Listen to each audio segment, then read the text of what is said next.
प्रभु तेरी वाणी जीवन की रोटी, नैनों की ज्योति अंधेरा मिटाती।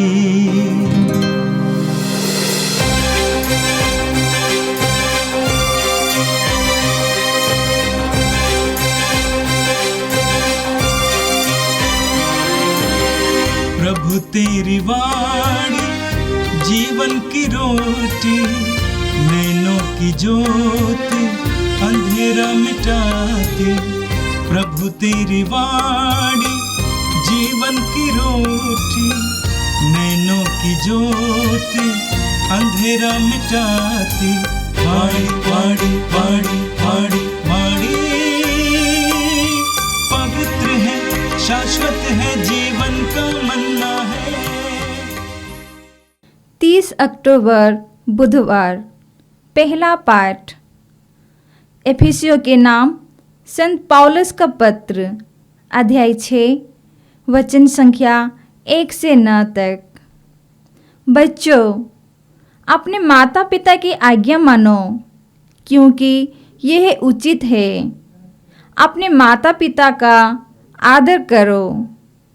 यह पहले ऐसी आज्ञा है जिसके साथ एक प्रतिज्ञा भी जुड़ी हुई है, जो इस प्रकार है, जिससे तुम्हारा कल्याण हो और तुम बहुत दिन तक पृथ्वी पर जीते रहो। पिता अपने बच्चे को खिजाया नहीं करो, बल्कि प्रभु के अनुरूप शिक्षा और उपदेश द्वारा उनका पालन पोषण करें। दासों से मेरा यह अनुरोध है कि जो लोग इस पृथ्वी पर आपके स्वामी हैं, आप डरते कांपते और निष्कपट हृदय से उनकी आज्ञा पूरी करें। आप मसीह की सेवा कर रहे हो।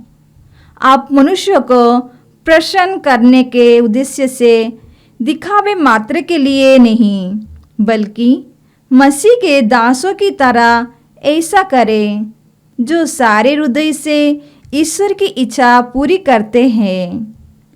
आप प्रसन्नता से अपना सेवा कार्य करते रहें, मानो आप मनुष्यों की नहीं बल्कि प्रभु की सेवा करते हो, क्योंकि आप जानते हैं कि प्रत्येक मनुष्य, चाहे वो दास हो या स्वतंत्र, जो भी भलाई करेगा वह उसका पुरस्कार प्रभु से प्राप्त करेगा। आप जो स्वामी है, दासों के साथ ऐसा ही व्यवहार करें। आप धार्मिकियों देना छोड़ना दे, क्योंकि आप जानते हैं कि स्वर्ग में उनका और आपका एक ही स्वामी है, और वह किसी के साथ पक्षपात नहीं करता है। यह प्रभु की वाणी है। संत लूकस के अनुसार पवित्र सुसमाचार, अध्याय 13, वाक्य 22 से 30 तक। ईसा नगर नगर, गांव गांव उपदेश देते हुए यरूशलेम के मार्ग पर आगे बढ़ रहे थे। किसी ने उनसे पूछा, प्रभु, क्या थोड़े ही लोग मुक्ति पाते हैं? इस पर ईसा ने उनसे कहा, सकरे द्वार से प्रवेश करने का पूरा पूरा प्रयत्न करो, क्योंकि मैं तुमसे कहता हूं, प्रयत्न करने पर भी बहुत से लोग प्रवेश नहीं कर पाएंगे।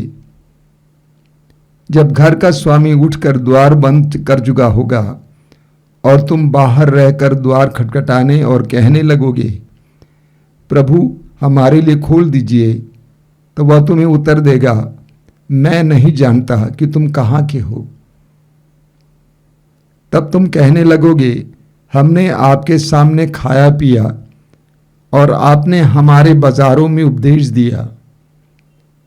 परंतु वह तुमसे कहेगा, मैं नहीं जानता कि तुम कहाँ के हो, कुकर्मियों, तुम सब मुझसे दूर हटो।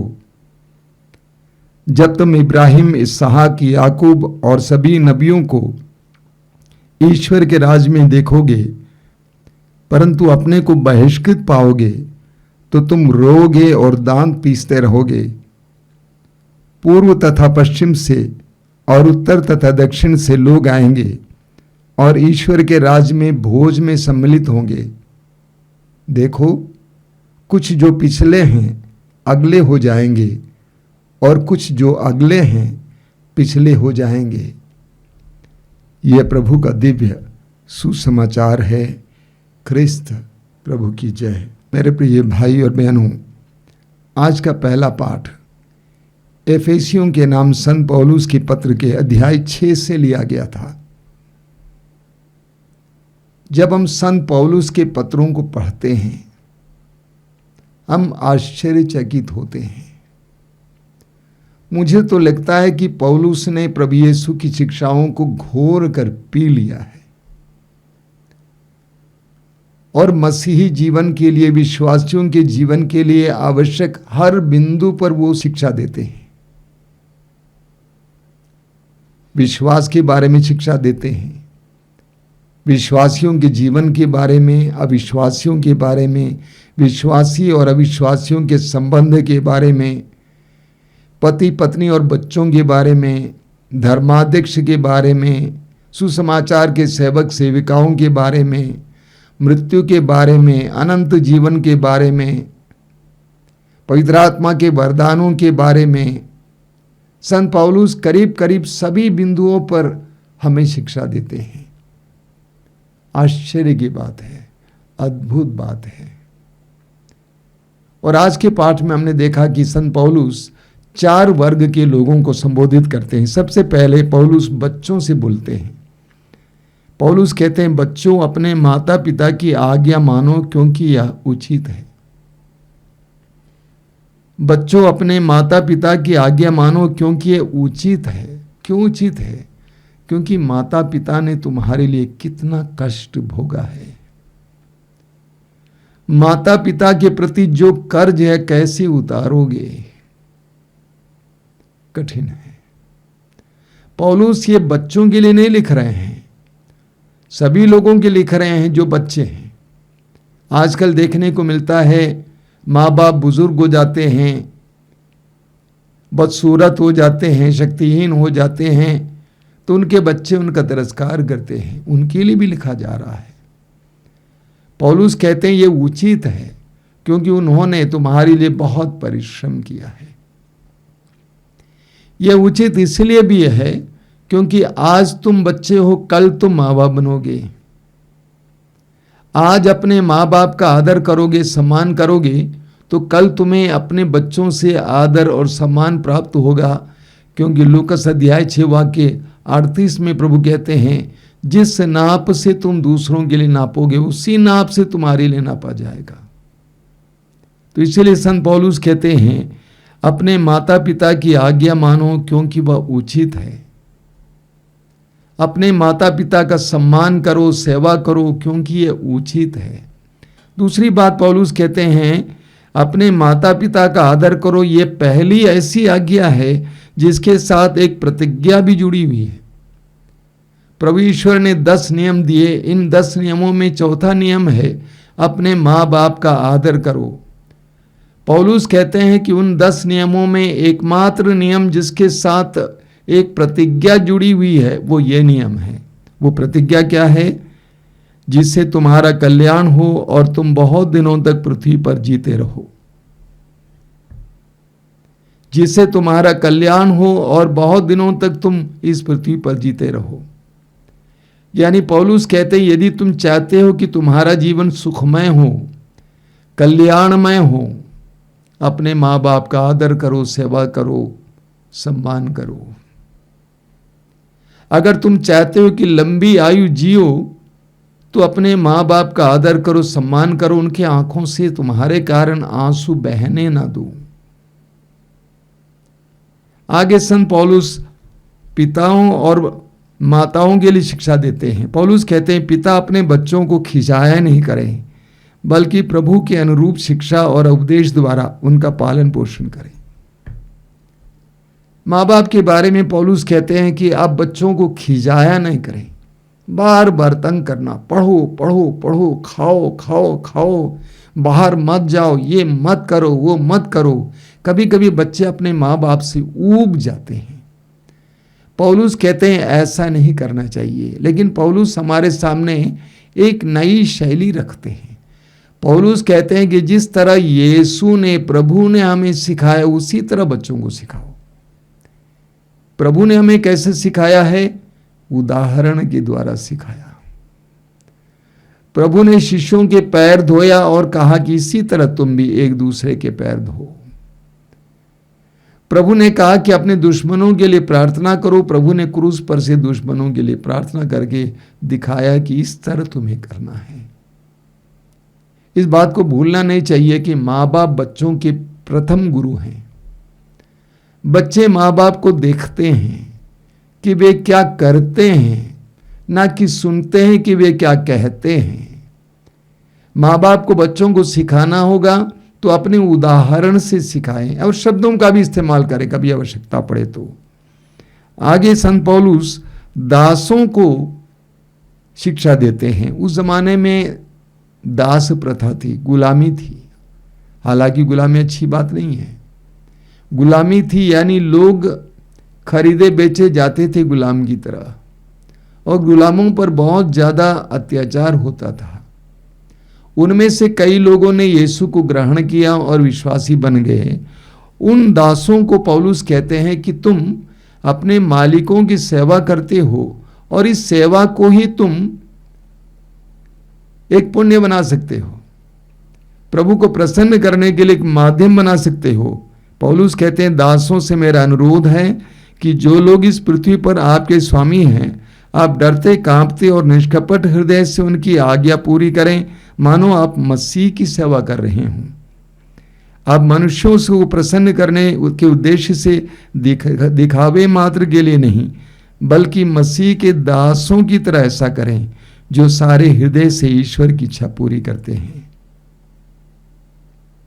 पौलुस आगे स्वामियों से भी कहते हैं। पौलुस कहते हैं स्वामियों से, यानी जिनके अधीन गुलाम थे, उनसे कहते हैं जो स्वामी हैं, दासों के साथ ऐसा ही व्यवहार करें।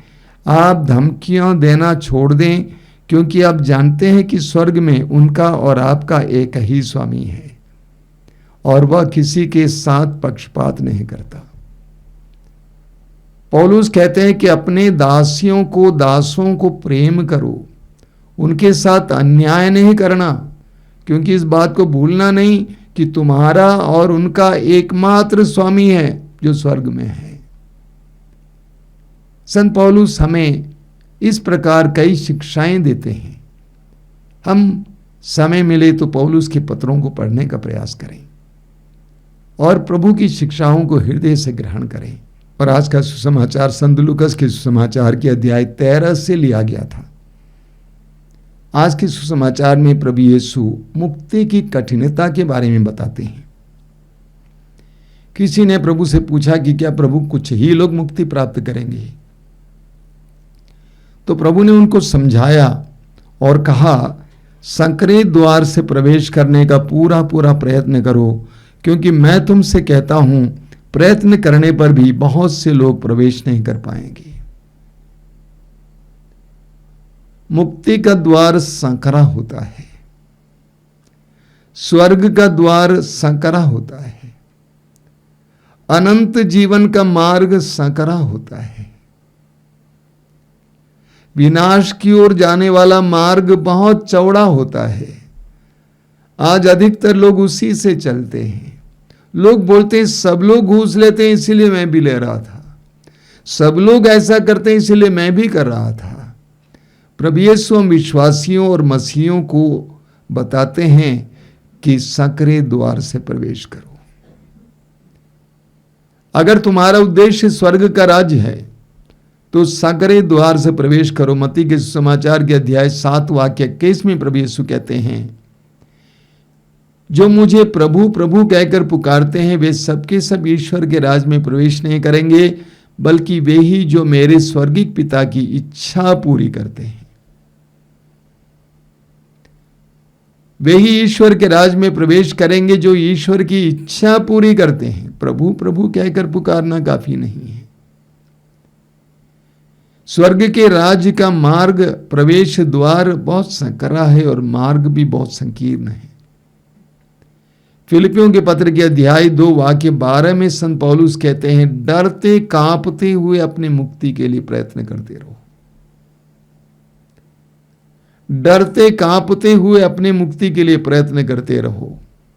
पहला कुरिन्थी अध्याय 9 वाक्य 24 से 27 तक पौलुस हमारे जीवन को, एक विश्वासी के जीवन को, मसीह के जीवन को एक खिलाड़ी के जीवन से तुलना करते हैं और कहते हैं कि जिस तरह खिलाड़ी अपने आप को सताता है, शरीर को संयम रखता है एक साधारण पुरस्कार के लिए, तो हमें भी अपने आप को संयम रखने की आवश्यकता है, प्रयत्न करने की आवश्यकता है। आपने देखा होगा खिलाड़ी लोग, सुबह सुबह जवान लोग दौड़ लगाते हैं, जाड़े के मौसम में भी अपने शरीर को तपाते हैं। पौलुस कहते हैं कि मैं स्वयं अपने शरीर को तपाता हूं ताकि सुसमाचार सुनाने के बाद मैं उसके लिए अयोग्य न ठहरा जाऊं। मुक्ति का मार्ग कठिन है, हमें परिश्रम करने की आवश्यकता है। कई मसीही लोग सोचते हैं कि हमारा बपतिस्मा हो गया है तो हमें मुक्ति मिलेगी। कुछ दिन पहले एक जवान बेटा आया था मेरे कमरे में और वो सुसमाचार का प्रचार करता है। उसने कहा कि मैंने इतने सारे लोगों को बचाया, वे बचाए गए। शाम का समय था, मेरे पास समय नहीं था, इसीलिए मैंने उनको कुछ समझाया नहीं। बपतिस्मा प्राप्त करने से किसी को मुक्ति नहीं प्राप्त होती है। बपतिस्मा के योग्य जीवन जीने की आवश्यकता है, स्वर्ग राज्य के योग्य जीवन जीने की आवश्यकता है, सुसमाचार के अनुसार जीवन जीने की आवश्यकता है, तभी हमें मुक्ति प्राप्त हो सकती है। वाराणसी से दिल्ली जाना हो ट्रेन से, आप ट्रेन का टिकट ले लेंगे, वाराणसी स्टेशन पर बैठ जाएंगे तो आप दिल्ली नहीं पहुंचेंगे। आपको टिकट सहित ट्रेन में प्रवेश करना है और ट्रेन का कायदा कानून का पालन करना है, तब जाके आप दिल्ली पहुंच जाएंगे। कई मसीहियों और विश्वासियों के जो अध्यात्म है उसके द्वारा उनको मुक्ति नहीं प्राप्त हो सकती है। वे रटी रटाई प्रार्थनाएं बोलते हैं, वे सिर्फ अपने जीवन की में कर्मकांड पूर्ण करते हैं। रविवार को सर्विस में जाना, मिस्सा में जाना, थोड़ी सी प्रार्थना करना, थोड़ी सी बाइबल पढ़ना, ये सब काफी नहीं है। प्रभु के वचन के अनुरूप हम जीवन नहीं जिएंगे तो हमें मुक्ति प्राप्त नहीं होगी, स्वर्ग के राज में प्रवेश प्राप्त नहीं होगा। प्रभु ने अंत में एक बहुत सुंदर बात कही है, देखो कुछ जो पिछले हैं अगले हो जाएंगे और जो अगले हैं पिछले हो जाएंगे। और आज मुझे देखने को मिलता है नए नए विश्वासी लोगों के अंदर कितनी सरगर्मी है, कितना उत्साह है, वे ईश्वर के राज्य के योग्य हैं। लेकिन जो पुराने विश्वासी हैं, पुराने मसीह हैं, ठंडे हो गए हैं, वे स्वर्ग के राज्य के लायक नहीं हैं। प्रभु यीशु हमें आज एक गहरी बात समझाते हैं, हमारे जीवन का लक्ष्य स्वर्ग राज्य है। अगर वो हमारा लक्ष्य है तो उसके अनुसार जीवन जीने की आवश्यकता है, तभी हमें वो लक्ष्य की प्राप्ति, उस लक्ष्य की प्राप्ति होगी। आइए हम प्रार्थना करें। प्रभु धन्यवाद देते हैं आज के सुंदर वचनों के लिए। पवित्र वचनों के द्वारा तू हमें जीवन की मर्म समझाता है। इस समय हम तुझसे प्रार्थना करते हैं, हमें स्वर्ग राज्य को अपने जीवन का लक्ष्य बनाकर जीवन जीने की कृपा दीजिए। हमें सिर्फ विश्वास नहीं करना बल्कि विश्वास के अनुसार जीवन जीने की कृपा दीजिए। सिर्फ सुसमाचार नहीं पढ़ना बल्कि उस सुसमाचार को जीने के लिए ताकत दीजिए, कृपा दीजिए। ये प्रभु यीशु आज इस वचन को सुनने वाले मेरे भाई बहनों को आशीर्वाद देना। आज का दिन उनके लिए आशीष का दिन बने। हमारी प्रार्थना को ग्रहण कर, आमीन।